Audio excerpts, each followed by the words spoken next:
It's the radio guy, Mike Prince. Welcome to the Football Friday edition of the Mike Prince Show here at the Open Mic Broadcast Network. Of course, our social media handles for Instagram, Facebook, and Twitter are at the Mike Prince Show.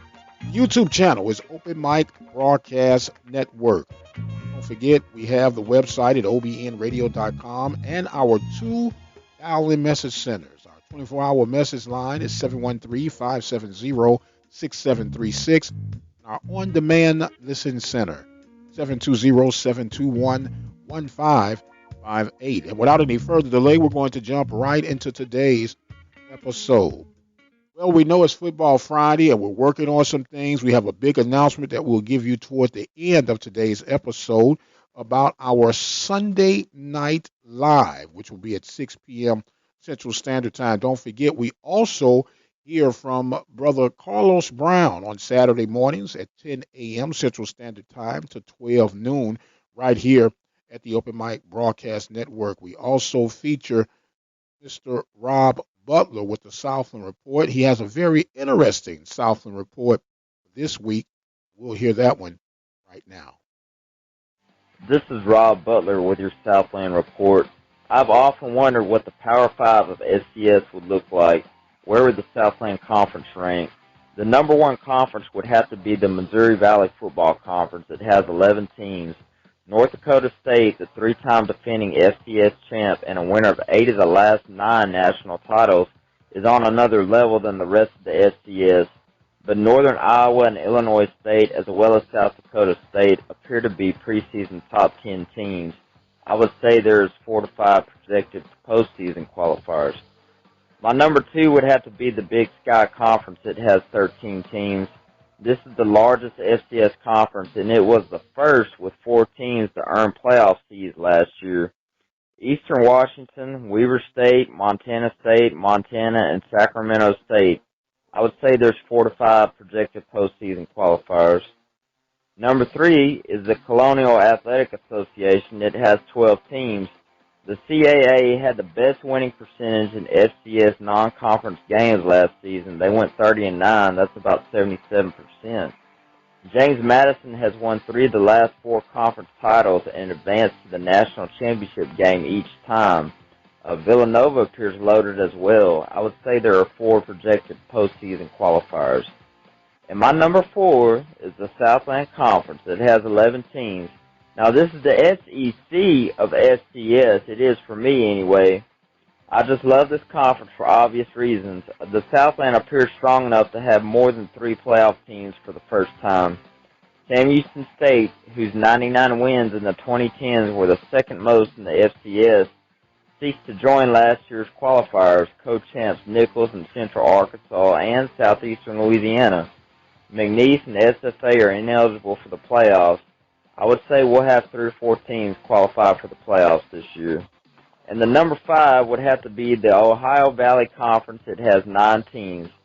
Austin, PA should be the team to beat, but Jacksonville State, Southeast Missouri, and UT Martin will not make it easy. I'd say 2 teams will make the playoffs. That's Rob Butler, Open Mic Broadcast Network. And once again, we thank Brother Rob Butler with his Southland Report. Very interesting report. The SEC of FCS, at least in his opinion. Kind of like that. A good breakdown of things. Of course, you can hear Mr. Butler right here at the Open Mic Broadcast Network each week with the Southland Report. Well, as we were breaking down things with the APR rankings that came out on last week, we went across the Southwestern Athletic Conference and we did pay recognition to Jackson State for being the top dog, if you would, with the 973. This week, we're going to break down the numbers from the MEAC. We'll roll through those right after this.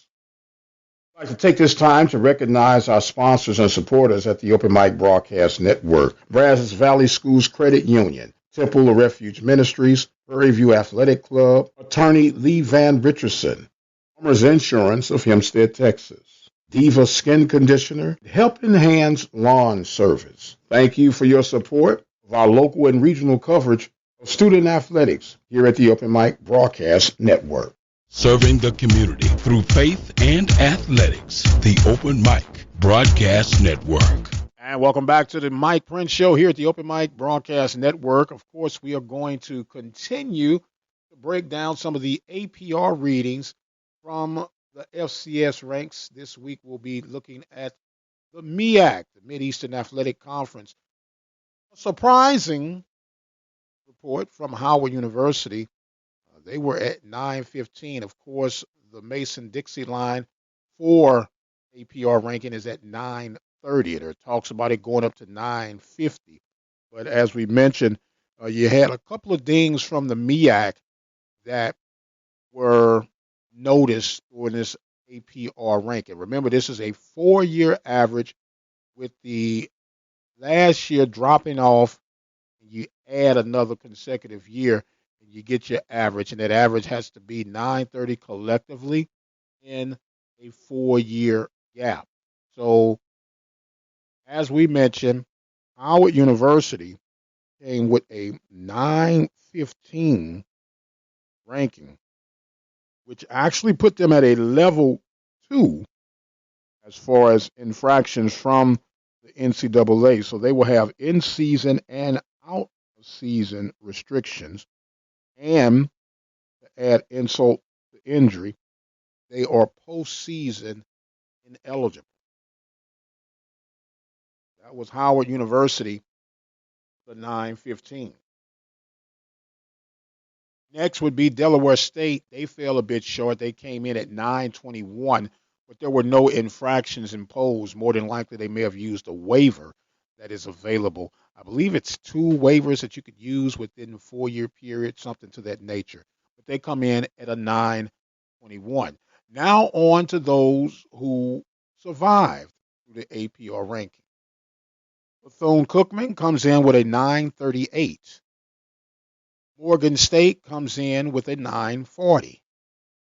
Norfolk State comes in with a 956. North Carolina A&T comes in with a 966. North Carolina Central comes in with a 947. South Carolina State comes in with a 940. And Florida A&M comes in with a 931. And speaking of FAMU, it appears that athletic director Courtney Gosha has backed himself up to a little jam.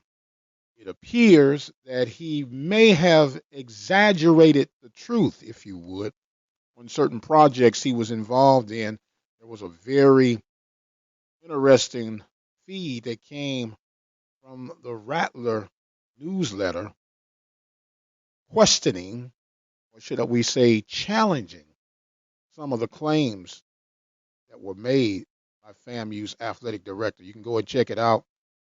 We'll even add a link to today's show where you can go and check that out for yourself.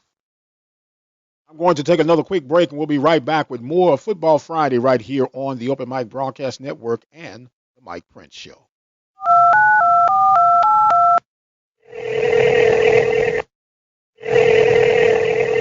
It's the Open Mic Tele-Network line. Dial 720-721-1558. And instantly at your fingertips, you have the latest local news, weather, and sports. Need a word of encouragement? Dial 720-721-1558. The Open Mic Tele-Network line features weekly prayer, verse of the week, and local ministries at your fingertips. Everything you need on demand.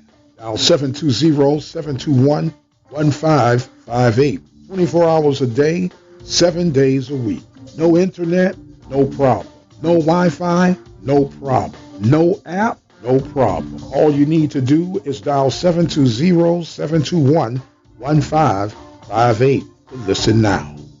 And welcome back as we get ready to wind down with this episode of the Mike Prince Show, reminding that you can join us each and every day, Monday through Friday. For the most part, we come to you at 10 a.m. Central Standard Time. On Sundays, we come to you live 6 p.m. Central Standard Time. This week, we will have Coach Eric Dooley live with us on our Sunday night episode of the Mike Prince Show. You definitely want to check that out. 6 p.m. Central Standard Time. We'll get a chance to sit down and chat with Coach Dooley and find out where things are headed, what's being projected. There has been a tweet put out by Mr. Alfonso Howard, coming from Eastern Kentucky University, is letting it be known that he will be coming to the Hill. And we'll talk to Coach Dooley about that and other things that are developing throughout the world of football as it is on the Hill at Prairie View A&M University. Want to remind you guys that we have 24-hour dial-in accessible message center, which is 713-570-6736, and our 24-hour on-demand listen center, 720-721-1558. As I get ready to make my exit on this Football Friday, I want you to know out there that are listening, and why ever you listen, I thank God that you do listen, because without your listening support, the word wouldn't get out, the information wouldn't get out, and it really would almost defeat the purpose of why we do what we do. But some of you out there believe that I am angry and bitter, and I'm not angry or bitter at all. I love Prairie View. I love the Southwestern Athletic Conference. I love what I do. And because I love what I do, I try to do it to the best of my ability in the most professional manner. And from time to time, that means that you're going to get some news that you really don't want to hear, don't feel like we should even share. But as the ethics and the codes of broadcast journalism, we have to do what we have to do. Now, I love Prairie View. I'm a supporter of Prairie View financially, emotionally, and I'll even put it out there and say spiritually. But right is going to always be right, and wrong is going to always be wrong. Some of you were split on some stories we broke out last week on should we have put it out and should we not have put it out, this, that, and the other, and you're entitled to your opinion. But my concern and question is this: if we're going to get all in a frizzy behind an athletic director search, really think about that. An athletic director search, which is a good report, not a bad report. You're going to put effort, energy on how information got out and delay whatever process you have to delay.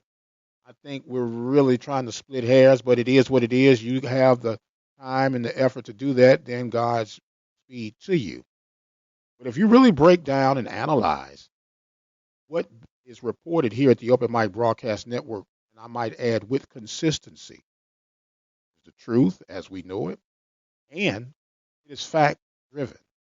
We do not weigh on who we like, who we don't like, who should be in and who should be out. That's not our job. Our job is to present the facts, let you, the people, discuss the facts. You come up with your own determinations and decisions. No matter what happens, in the role of leadership, people are not always going to be pleased with the decision that you make. That's part of being in the big boy's chair. And I've experienced that for quite some time. I'm an elected official. I serve in positions of authority, professionally and spiritually. And you're not going to always make everyone happy. But if you can stand on the truth, and if you can stand with conviction on why you do what you do, then the rest will take care of itself. And just for the record, when you send a request 4 separate times, you don't get a response, what would you do? It's something for you to think about. Everything that we do is driven behind the love and the adoration that we have for Prairie View A&M University and the Southwestern Athletic Conference. And I might add, the sake of college athletics. At least on the FCS level, it is probably one of the remaining pure entities that we could relate to college athletics. We've seen the splitting of hairs from the FBS sanctions because it's driven by the dollar. And I know money is a motivator for everyone involved. Money is needed with every organization. And while I say that, make a donation if you could. Go to our website, obnradio.com, hit the donation button, make a donation today. But let me get back to my point. Money is going to be, unfortunately, the downfall if things are to move full steam ahead without truly counting up the cost. Imagine 25 to 30% capacity of whatever your stadium is. In the case of Prairie View, that would be about 4,500 people. 4,500 people that you could allow to come to a game. With the added expenses that will come to that is already incorporated with just a normal game day operation, could we really afford to do that? Yes, it sounds good. It sounds hopeful. Sounds encouraging to say we're going to have this on this date and that on that date. But in reality, wouldn't it be best just to be upfront with the people and let them know we don't know? We're projecting these dates. Don't build people's hopes up with false accusations, wishful thinking. It's just going to hurt that much more. So deal with it, embrace it, do what you do. Thank you for listening for whatever reason that you listen to. Couldn't do it without you. I must exit stage left. I am the radio guy, Dr. Mike Prince. Don't forget, Carlos Brown, Saturday morning, 10 a.m., 12 noon, Central Standard Time. We'll come back live on Sunday night, 6 p.m. Coach Eric Dooley, right here at the Open Mic Broadcast Network, The Mike Prince Show. I've got to go. Until the next time, you guys be blessed. We'll see you on the other side.